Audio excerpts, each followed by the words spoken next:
Allah ngutus malaikat Jibril turun, tak bijakeun Jibril ke Muhammad, ya Muhammadu innaka sa'alta rabbak arba'an, anjeun teh ngadoa ka Gusti Allah nyuhunkeun supaya disalametkeun tina opat rupa tadi, siksa ti luhur, siksa ti handap, siksa golongan-golongan, jeung siksa peperangan-peperangan antar bangsa.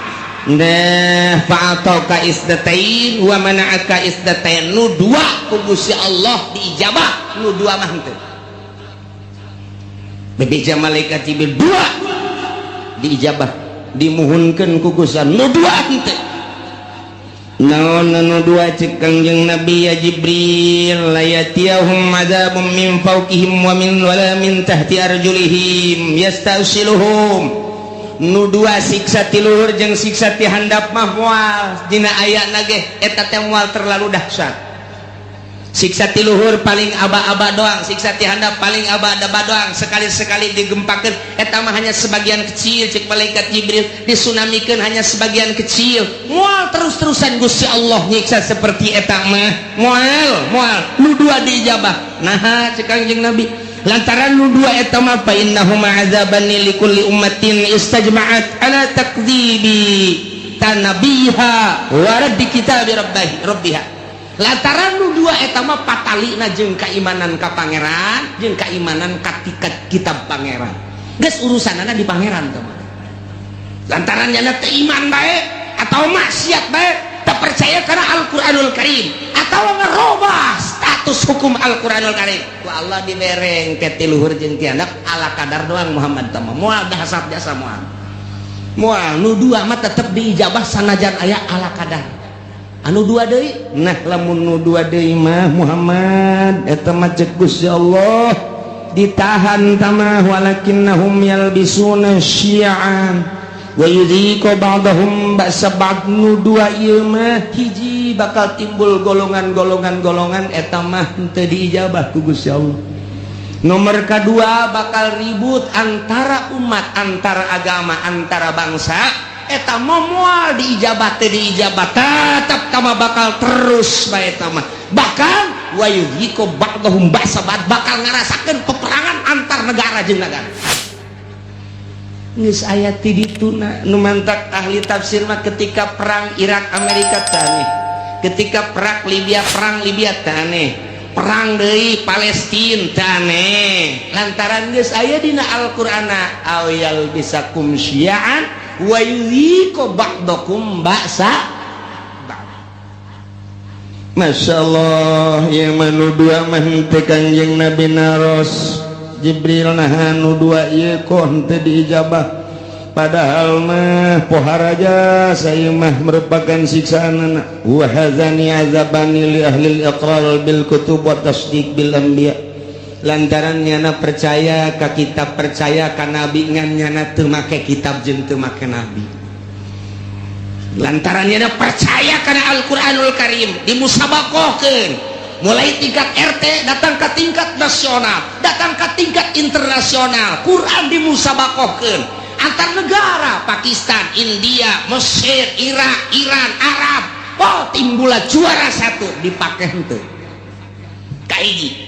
Nomor kedua percaya bahwa Nabi akhir zaman adalah Kangjeng Nabi Muhammad. Di berbagai negara diakui bahwa Muhammad adalah Nabi akhir zaman. La nabiyya ba'dahu, dari Nabi sabada Kangjeng Nabi, tapi teu pernah diikuti ajaran-ajaran Kangjeng Nabi.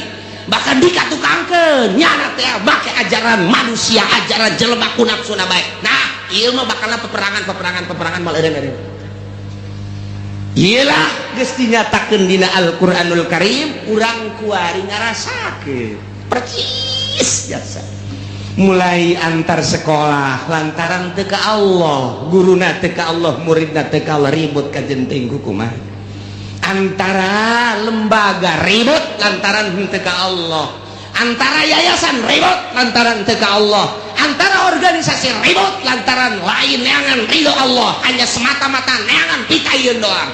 Antara parpol ribut lantaran henteu lillahi ta'ala, henteu aya misi ikhlas, kabeh ge semata-mata hanya jang dirina doang.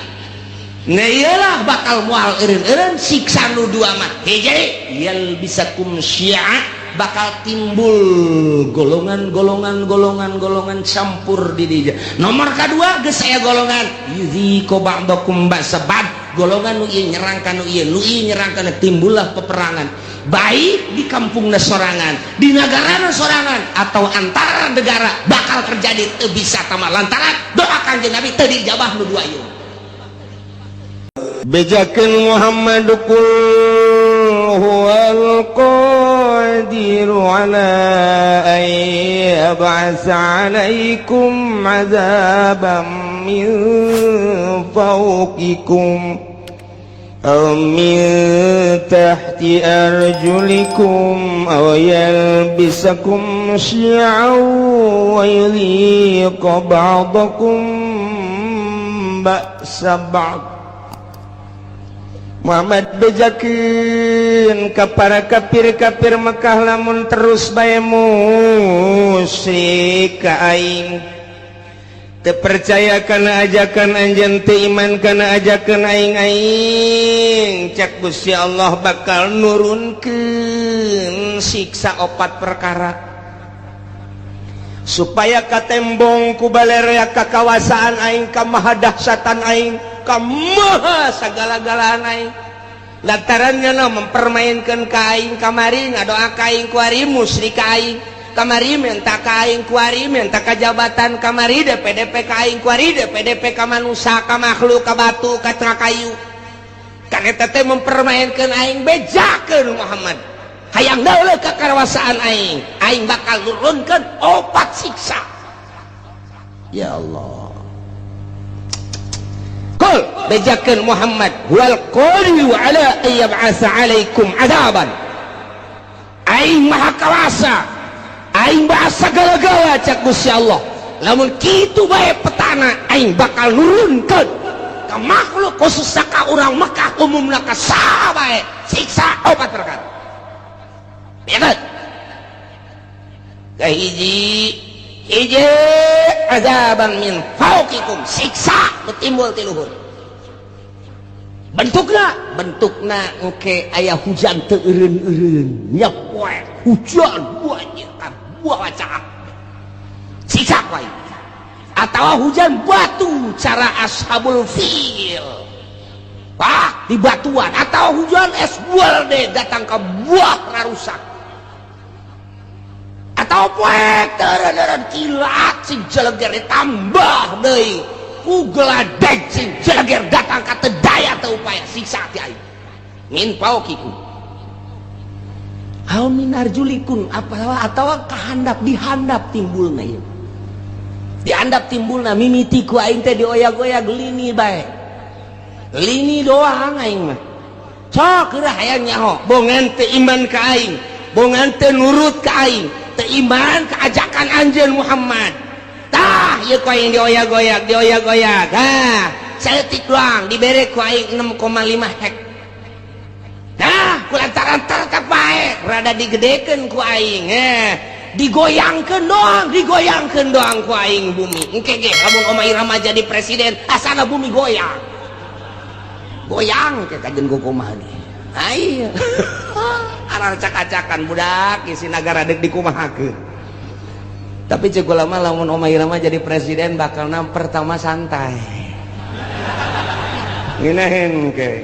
Beres santai lari pagi kayak kajen kumaha. Masya Allah mantap luar biasa. Iya kari. Aduh kan ujung-ujungnya kiamat. Teu bareres brak. Ya Allah, serius ya, langsung ngerti.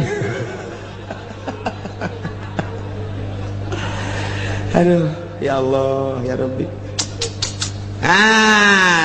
Iya, ya. Siksa tadi tiluhur geus bejakeun Muhammad. Nomor kedua lamun teu percaya bae iman ka aing tiadap. Mimiti lini.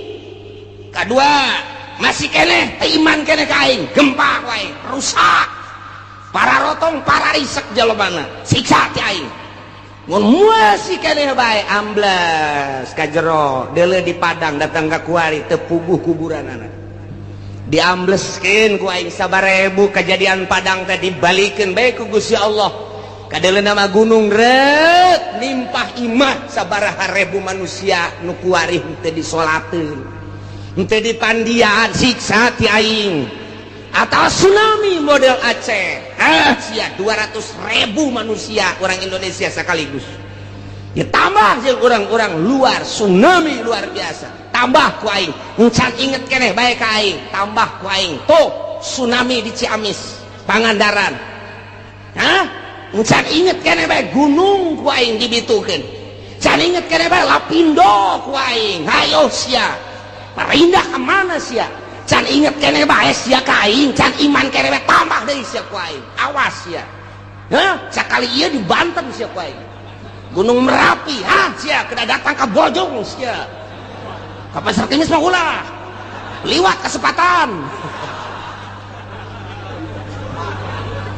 ya Allah ya Rabbi Gusti ya Allah tuh cek Gusti Allah ayo sia mun teh ti luhur ti handap mun masih keneh bae teguran ti luhur geus ku Gusti Allah masih keneh teu iman keneh bae atawa masih keneh muara syat keneh bae teu pernah bae jelema nu sugihna teh ngazakat teu pernah mentolelir ka jelema fakir miskin ka yatim piatu geus ditegor ku Gusti Allah ti luhur geus ditegor ti anak masih keneh bae ditambah deui sia ku aing kumaha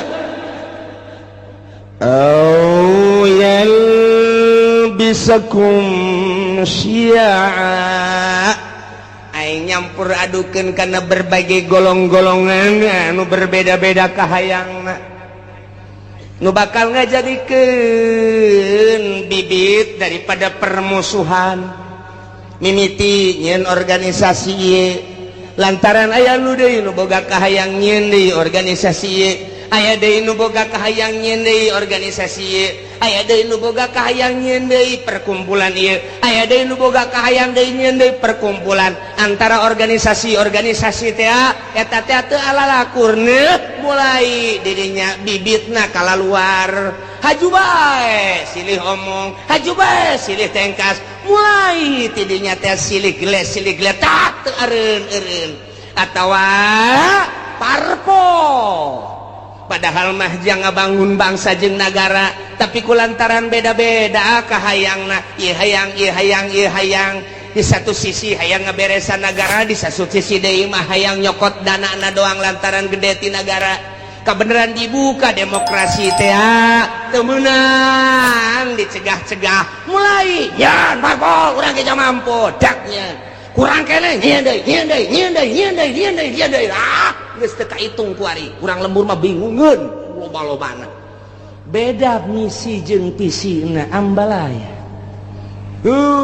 zaman baheula urang inget aya Golkar aya P3 aya PDI ribut kiai jeung kiai silih omongkeun ribut politisi jeung politisi silih gele nu korban ge luar biasa loba jasa satu sisi kiai memperjuangkeun negara melalui P3 jara rasaan didinya teh aya misi keislaman atuh dawah panggung teh luar biasa satu sisi pamarentahna asa tinggalin ku kiai eta teh di Golkar nyeun huru hara aya tembak masal derege ilah syiah so eta di dalam negara kuari luar biasa loba anak kostaran itu timbul organisasi-organisasi di mimitian timbul organisasi teh Muhammadiyah naik deui ka NU beda visi jeung misina lantaran itu mah Wahabi ieu mah ahli sunnah naik deui timbul deui aya Islam Jamaah diorganisasikeun deui aya Islam LDI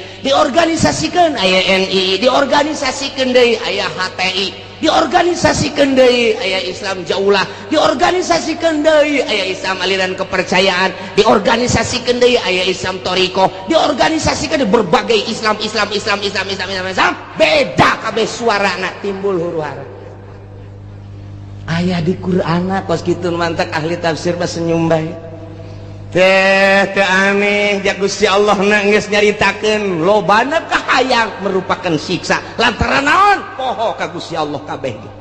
Di balik jeung organisasi aya udang.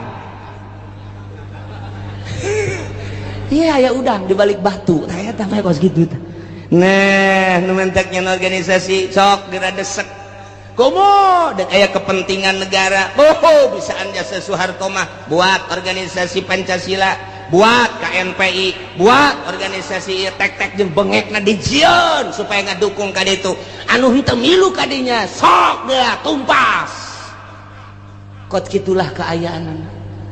Oh, kiai bisa antara kiai Golkar jeung kiai P3 jeung kiai PDI. Kuari teh dimodernkeun. Kiai modern jeung kiai salap ribut luar biasa. Kiai salap jeung kiai salap ribut. Tuh, ieu teh geus aya, ieu teh merupakan siksa lantaran kabeh teu ka Allah.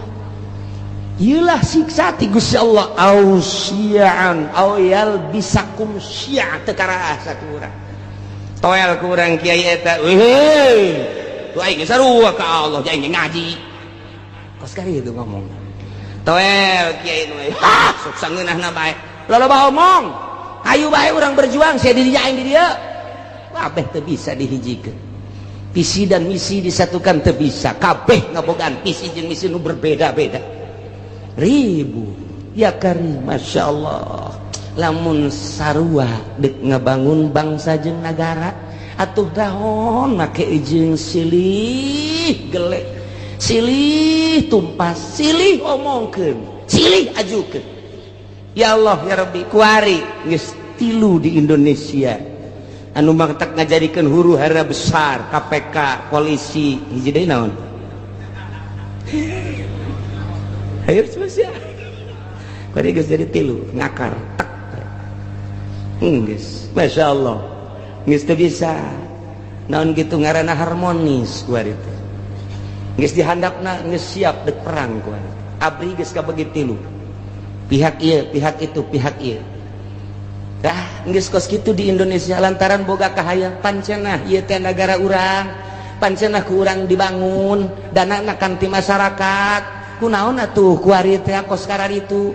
Polisi geus teu percaya ka KPK, KPK geus teu percaya ka kitu yudikatif, geus teu percaya deui ka legislatif, geus teu percaya deui ka eksekutif. Main silih salahkeun DPR kuari nyalahkeun polisi, polisi kuari nyalahkeun KPK, KPK terus bae nyalahkeun DPR, DPR nyalahkeun polisi, polisi nyalahkeun KPK.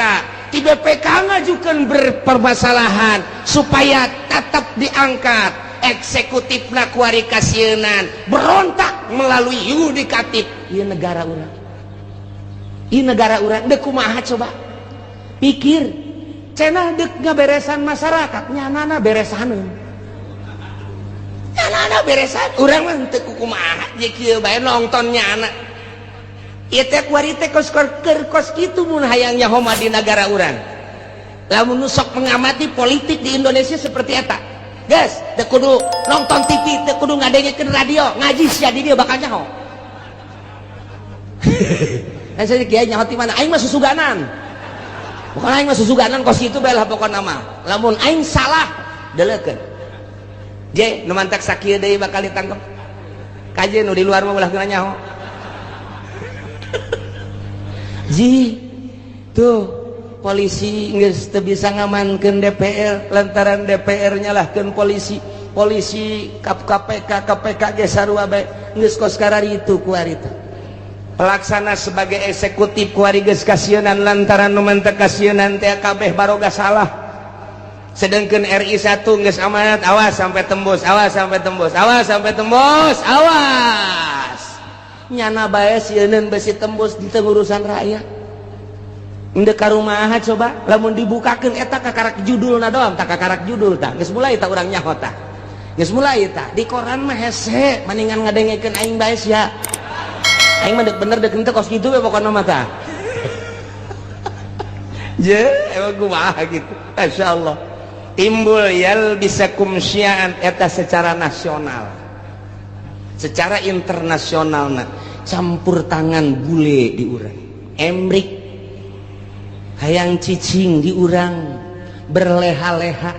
di negarana teu boga potensi bumi, teu boga potensi negara, hanya jual beli alat perang, hasil produksinya na cau di Amerika mah, hui di Amerika mah, sueg mah komo jasa di Amerika mah. Mun urang ke Amerika coba urang ka ditu teh hayang sueg moal aya di urang teh hayang sueg jeung naon atuh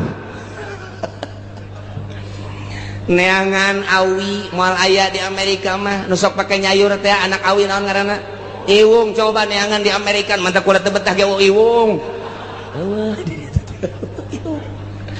Neuleunya na ka Indonesia aya iwung, aya awi, aya cau, aya anak cau, aduh luar biasa. Dideuleu ku nya hasil bumi na, minyak aya, logam aya dan lain sebagainya na. Cekel huluna. Loba omong sia. Geus ku aing. Ye, ieu negara ulah loba omong yang sabaraha sia. Geus teu bisa bari mah rakyat. Rakyat mah loba omong. Ieu teu bisa. Ya, tembak sia. Ya. Wah, saya sebar persen ya. Jipan lain gula dong. Merek kabeh. Ya udah tanda tangan teh. Beres. Cicingnya nanti di nyin gedung di Indonesia. Luar biasa. Lambat laun ternyata loba anu dibawa ka ditu dibanding jeung nu dinimbrati ku urang.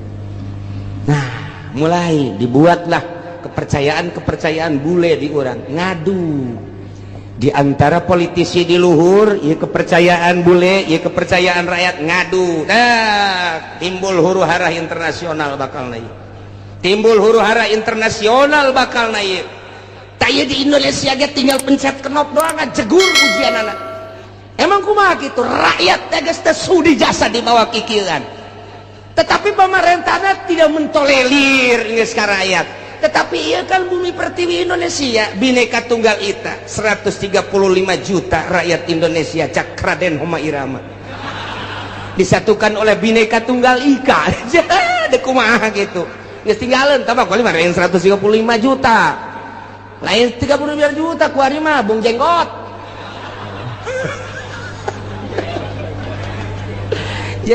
Nah, iya, huru-hara internasional geus mendekati di Indonesia. Terjadilah di luar Indonesia dulu Irak akibat yalbisakum syi'a wa yudhiqa ba'dakum ba'sa ba'd. Dibere nyicipan ku Gusti Allah siksa sebagian bangsa jeung sebagian deui. Kuari mah serang, kital, peperangan. Ieu geus dibejakeun ku Gusti Allah tak ieu ayatna. Ulah kaget lantaran nu hiji nyembah ka Gusti Allah Irak, Baghdad, nu hiji nyembahna ka patung. Beda potensi nu aya di Irak luar biasa lobana. Amerika teu bogaeun di dinya teh. Tah, di dieu teh panas Amerika, serang geus. Dikibarkeun bendera salib perang luar biasa. Di dinya muatanna loba. Diawali ku potensi bumi nu dipake kahayang ku Amerika lantaran teu daya teu upaya supaya menggebu. Nah, bendera salib perang salib kuari dipaekeun. Perang lah dahsyat ti ditu bodar ti dieu pae. Kabeh ngaran-ngaran perang mah pararaeh bae. Yalbisakum syi'a wa yudhiqa ba'dakum ba'sa ba'd. Ditimbulkan ku Allah bakal siksa. Siksana kumaha? Ialah diaduk-aduk ku Gusti Allah melalui syiar organisasi golongan-golongan. Wa yudhiqa ba'dakum, dibere ngasaan ku Gusti Allah sebahagian bangsa ba'd ku siksaan sebagian bangsa deui. Perang multinasional jeung Irak dia kasaksian ku urang. Selesai eta berangkat deui Libya. Selesai Libya, Syria. Suara nu datang ke urang geus macam-macam. Urang mun maca koran lokal mah kos kieu, mun maca koran internasional mah kos kieu, mun maca berita-berita mah kos kieu. Tinggal urang bae bingung. Sementara nu boga berita asli, nu bogana adalah Amerika. Urang teu daya teu upaya soal berita. Aya ge selundupan berita nu asli, apa iya apa tidak, apa iya apa tidak. mulailah dikaburkan. Bashar Asad teh merupakan Fir'aun lah. Satu sisi Bashar Asad ia telah memperjuangkan bangsa jeung negara melalui agama Islam. Satu sisi jaritakeun Bashar Asad teh ia adalah Syiah anu luar biasa. Satu sisinya nama Wahabi, satu sisi deui Ahli Sunnah wal Jamaah. Nu jelas mah urang kebingungan kabeh. Supaya naon? Supaya mendukung ke Amerika. Teu nyaho keasianana kumaha? Tah kos gitulah yuwayal bisakum syi'a wa yudhiqu ba'dakum ba'sa ba'd. Perang dia kulantaran disuplai ku Iran, Amerika neuleuh heula bahaya. Sebab di Iran aya 3 rudal anu luar biasa. Nomor kahiji rudal Husein, kadua rudal Hasan, nomor katilu rudal Ali. Ngaranna ge teu kira-kira. Ngaranna teu kira-kira. Rudal Husein lamun diberangkatkeun datang ke Amerika. Rudal Hasan bisa ngajegur jang Amerika. Rudal Ali mah bisa neangan musuh susulundupan. Endeu kumaha coba hayang. Cak Amerika keketaan heula. Jieun heula coba hayang nyaho ku urang. Sok pancing melalui Israel. Melalui Israel berangkat der jeung Palestina. Menang Amerika eta teh. Begitu dahsyat luar biasa. Nah, Palestina supply dar. Hanya 9 hari Israel kabur. Tinggal cek Amerika angkat ulah bahaya yang bahaya. Kita cari dulu. Lain eureun neangan kelemahan. Kos gitulah ieu keur carita yal bisakum syi'a wa yudhiqu ba'dakum ba'sa ba'd. Disiksa ku Gusti Allah ku di luhur geus. Dihandap geus melalui tsunami siksaan kurang kumaha dahsyatna. Sabaraha juta manusia anu disiksa ku Gusti Allah titah iman ka Gusti Allah, tapi tetep bae teu iman dibere ku Gusti Allah. Awas cek Gusti Allah. Dua deui. Hiji perbedaan golongan. Nomor kedua titah ngarasaan antara golongan, antara negara, antara bangsa ribut peperangan modar kene. Arti apa pun yang nyenetes.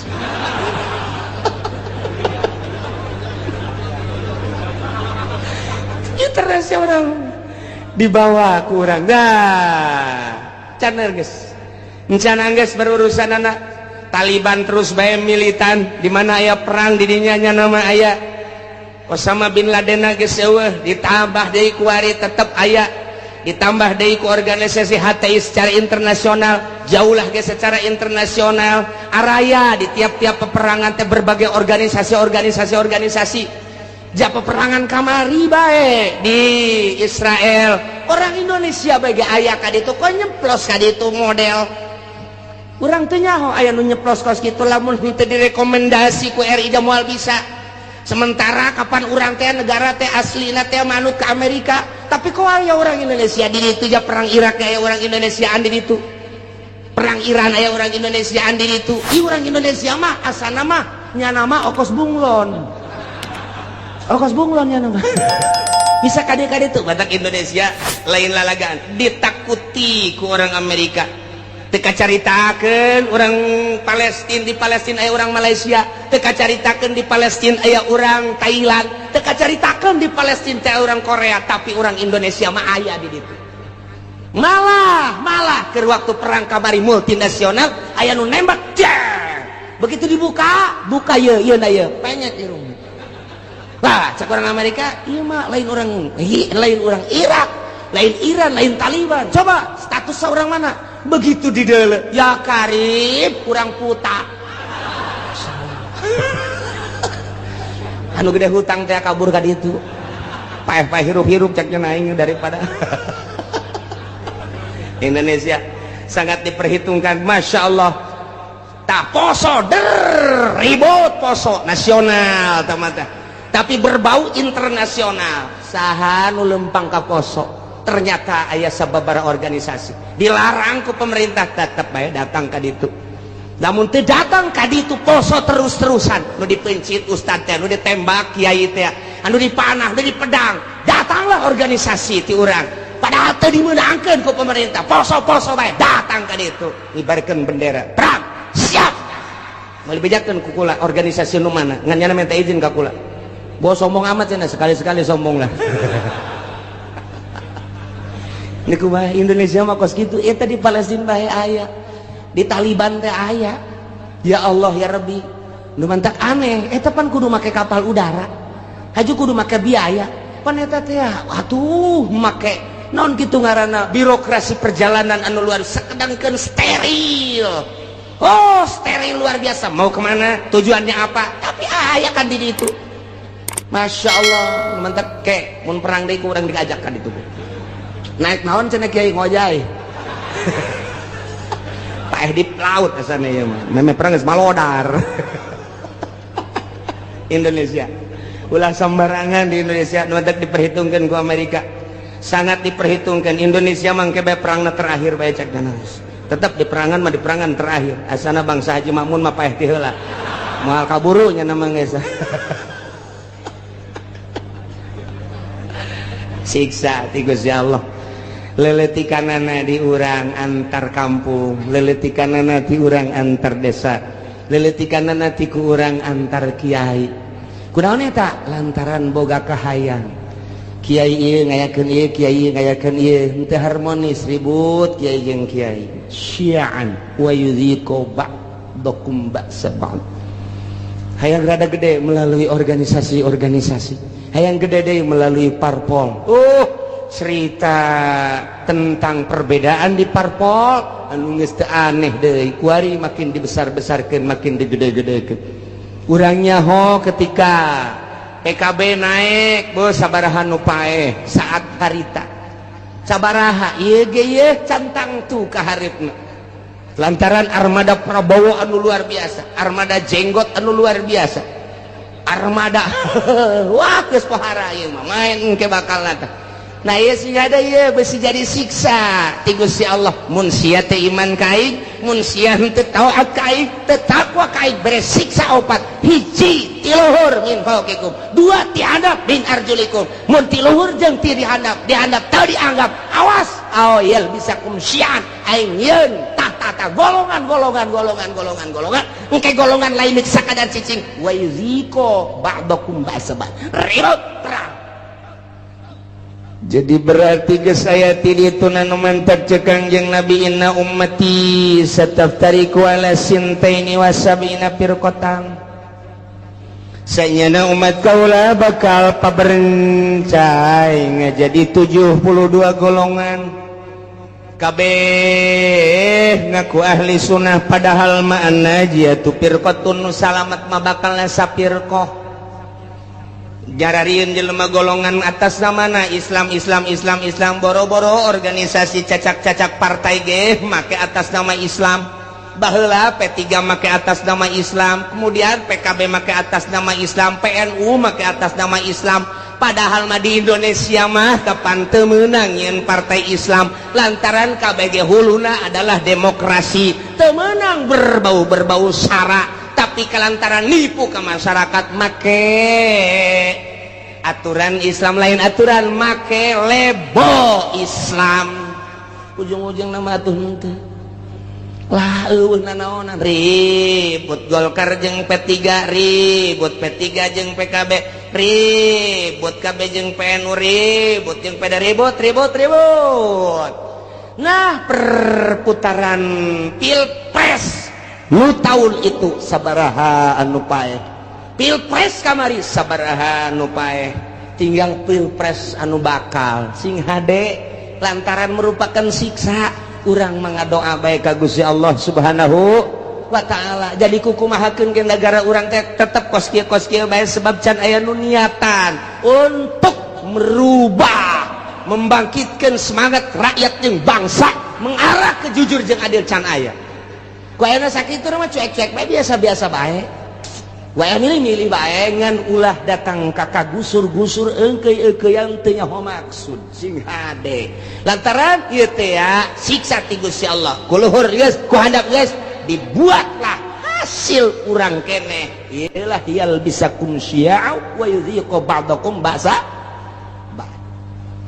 Ya Allah ya Rabbi nu mantap Kangjeng Nabi waktu turun ayat ieu ngadua ka Gusti Allah langsung nangtung Kangjeng Nabi koma Nabi sallallahu alaihi wasallam fatawaddoa langsung ala wudu beres ngala wudu fasala robah ngadoa ka Gusti Allah ngadoana ya Allah alla yursila alaihim azaban min fawqihim wa min tahti arjulihim wa la yalbisa ummatahu syi'an wa yudhiqu ba'dahum ba'sa ba'd. Ngadoa Kangjeng Nabi seperti eta tah Gusti, ulah diturunkeun ka umat abdi siksa ti luhur, ulah diturunkeun ka umat abdi siksa ti handap, ulah diturunkeun ku Gusti siksa anu campur aduk berbagai golongan organisasi sehingga ribut ko ba'dahum ba'sa ba'd, ulah ribut antara bangsa abdi jeung bangsa abdi, umat abdi jeung umat abdi. Gusti nyuhunkeun ka Gusti. Ngadoa Kangjeng Nabi teh lantaran dibukakeun hijab ku Gusti Allah teh ribut kampung jeung kampung, desa jeung desa, kabupaten jeung kabupaten, provinsi jeung provinsi, berbagai manusia huluna kiai jeung kiai, politikus jeung politikus deui, ahli ekonomi jeung ahli ekonomi, antara provinsi jeung provinsi, antara negara jeung negara, walah ditembongkeun ku Gusti Allah teh umat paberencana anu luar biasa sehingga bergelimpangan mai ti berbagai negara-negara. Kangjeng Nabi nangis ngadoa Gusti ulah terjadi seperti eta atuh Gusti.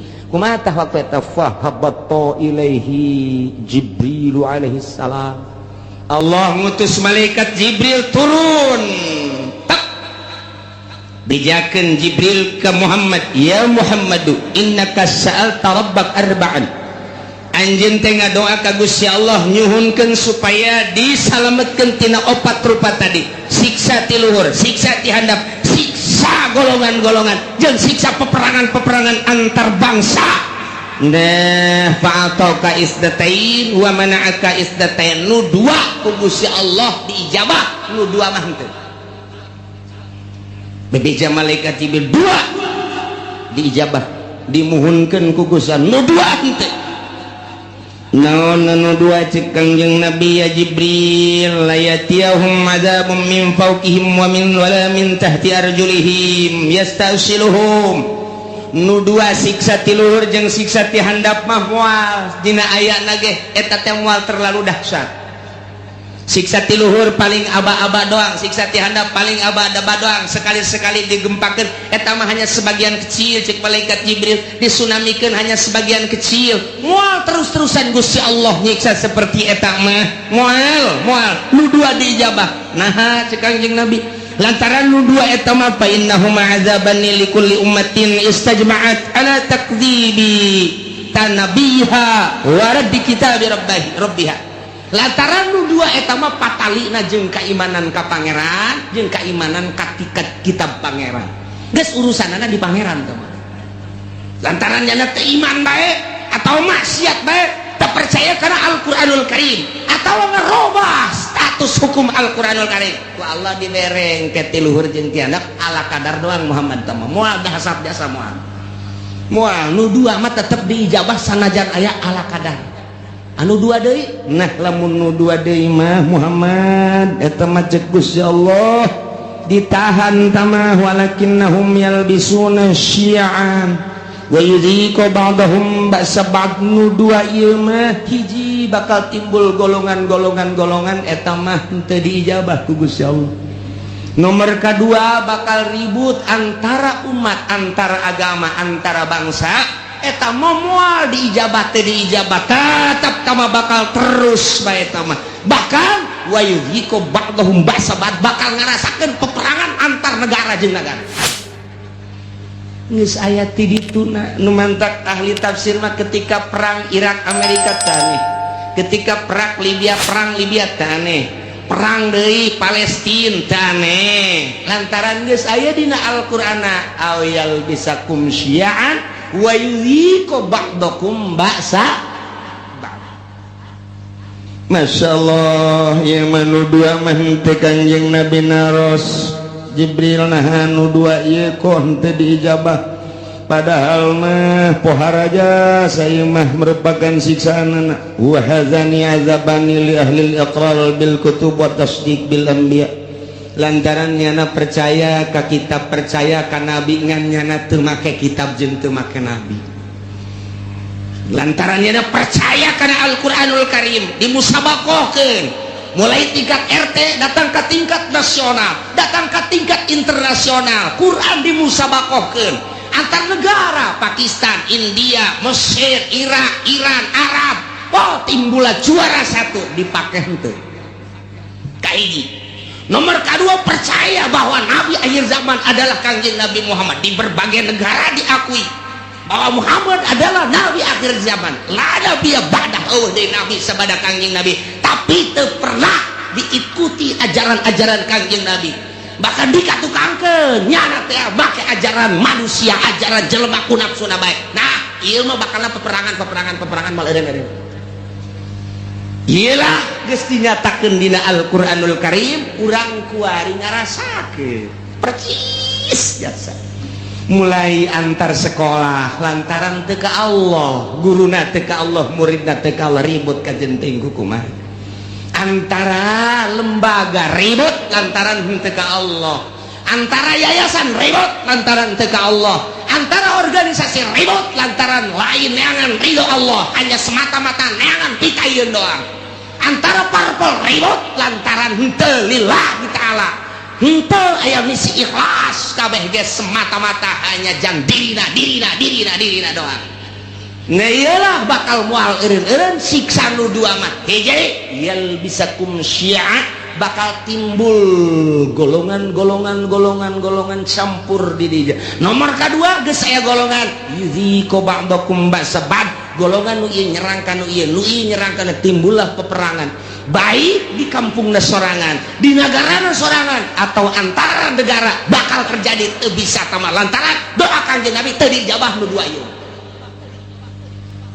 Tinggal kudu kumaha atuh cak sahabat kami lamun aya di negara kemudian situasi geus model kos kitu ya Rasulullah. Andai kata kami hirup kemudian hirup teh datang ke zaman model kos kitu, timbul organisasi golongan-golongan, timbul parpol-parpol, timbul kabehan ge kahayangna anu masing-masing, jeung kabeh hayang ngarealisasikeun kahayang-kahayang memaksakan diri. Anu dijieun modal mah kapan eta teh rakyat bae, dari rakyat untuk rakyat, boloon teh podol sero eta bae kabeh ge anu dipake omong-omongan Gusti. Mun datang ka zaman eta kumaha cakang yang Nabi, maneh mah cicing bae ya zamil buyut, cicing bae maraneh di imah masing-masing, wa'budullaha ibadah bae maneh ka Allah, nyalametkeun diri. Ulah milu engkei-engkeian jeung jelema kos karari itu kajeuting nu kitu mah kitu bae. Cak sahabat atuh engke nagara kudu kumaha? Engke ge aing nyieun, engke bakalna kesatria cak Gusti Allah. Saat aing dek ngararapih nagara eta di mana geus kacau, engke aing bakal nyieun kesatria rijal bahasana. Engke rijal ku aing ditimbulkeun anu gagah nu luar biasa, engke ge moal paharti ku otak-otak manusia saat eta. Bakal mimpin bangsa, mimpin umat, mimpin negara di luar konstatir manusia.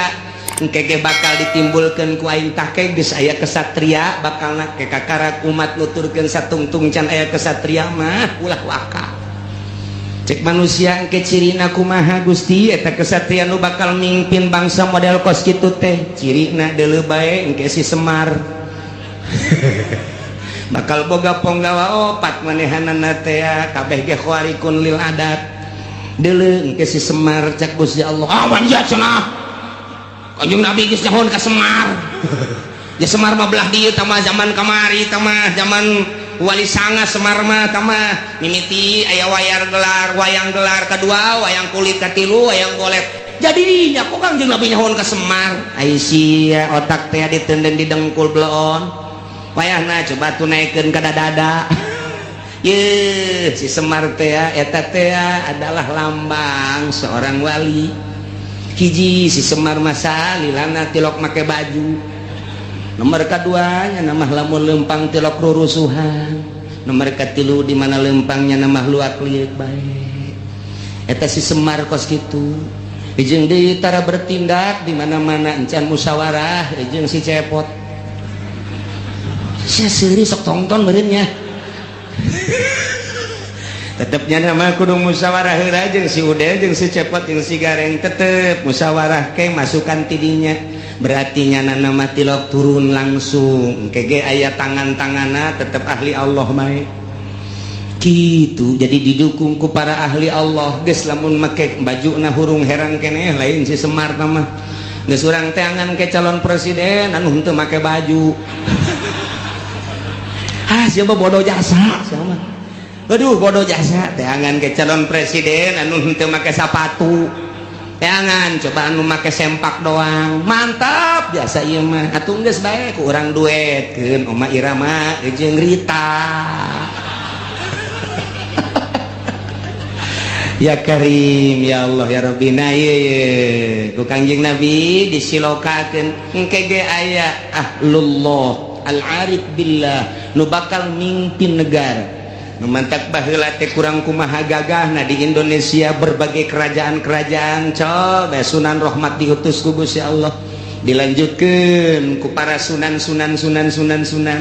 diakhiri ku Sunan Cirebon eta kabeh ahli-ahli Allah Subhanahu wa taala. Banten nu katengah katelah degeulna lantaran boga ilmu pucuk umun di dinya di mana hibar satungtung deuleu ngalengkah 40 imah kalengkahan diutus ka dieu teh Maulana Hasanuddin ahli Allah tumbang nu kos kararitu kuari ge lain teu nyarekel kana ilmu kabeh ge ieu bangsa di DPR pusat teh nyekel ilmuna ilmu dugala kabeh lantaran manehanana ditembak supaya ngebul di anu supaya anu nyekelna ilmu kararitu wungkul lantaran ieu nu kuari mah tapakna kabeh ge di Pelabuhan Ratu jeung Nyi Roro Kidul.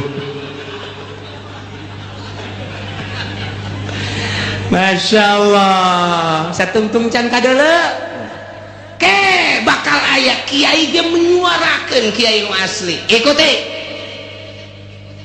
kurang lamun di deuleu kamari eta Gus Dur teh kosi Semar ja percis kosi Semar coba ge amati coba ge amati ku tukang wayang makanya hoan ya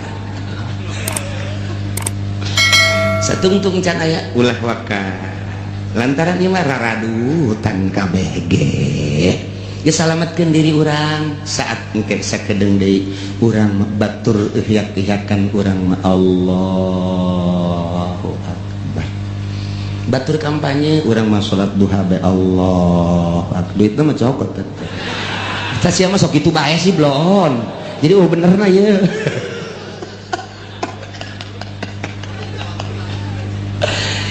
tah jadi urang kuari alhamdulillah sanajan bari jeung saminggu sakalinya ho urang informasi akurat ti Gusti Allah Subhanahu wa ta'ala khususna dakwah ka umat di Mekah baheula umumna kuari ka urang balerea ternyata ketika ditegor didakwahan ku Kangjeng Nabi teu iman teu percaya datang kaki warige kitu bae bakal dibere opat rupa hiji azabam min fauqikum tiluhur bentukna engke mungkin hujan mungkin begledek mungkin kilat mungkin hujan batu badai dan lain sebagainya angin topan angin beliung dan lain sebagainya atawa tiana mancer cai gempa erosi dan lapindo kabeh jadi embak ngeuy ditegor ku kitu masih kene maksiat bae ka Gusti Allah bakalna ditimbulkeun yang bisa kumsyan nah nu jelas mah nu dua mah ku Gusti Allah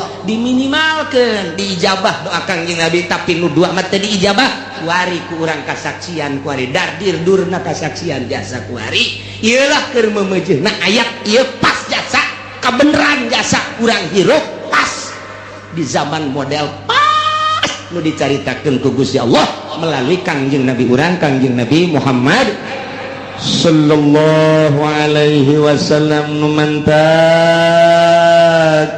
unzur kaifa nusarriful ayati la'allahum yafqahun pikir ku anjeun kumaha Gusti Allah ngajelaskeun kana dalil-dalil kakawasan Gusti Allah Allah mah maha kawasa moal aya nu bisa nyalametkeun di awalna ge tadi ketika saat-saat kritis saha nu bisa nyalametkeun ketika dahsyatna siksa dahsyatna penyakit dahsyatna musibah Nah ieu teh baik ti luhur maupun ti handap atawa dibentuk ku berbagai organisasi atau ku parpol eta teh merupakan siksa anu dijual mah rakyat jeung bangsa jeung negara, padahal mah ajang beuteungna masing-masing eta teh siksa dikorbankeun rakyat hanya demi seseorang, dikorbankeun rakyat hanya demi golongan. Tak eta teh nang Gusti Allah tah dek mun tayang ka saha cek Gusti Allah,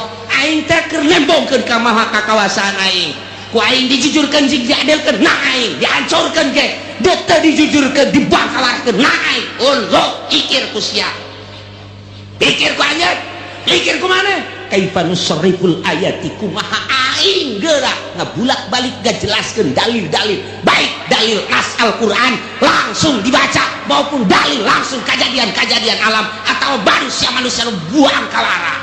Deuleu maksudna naon?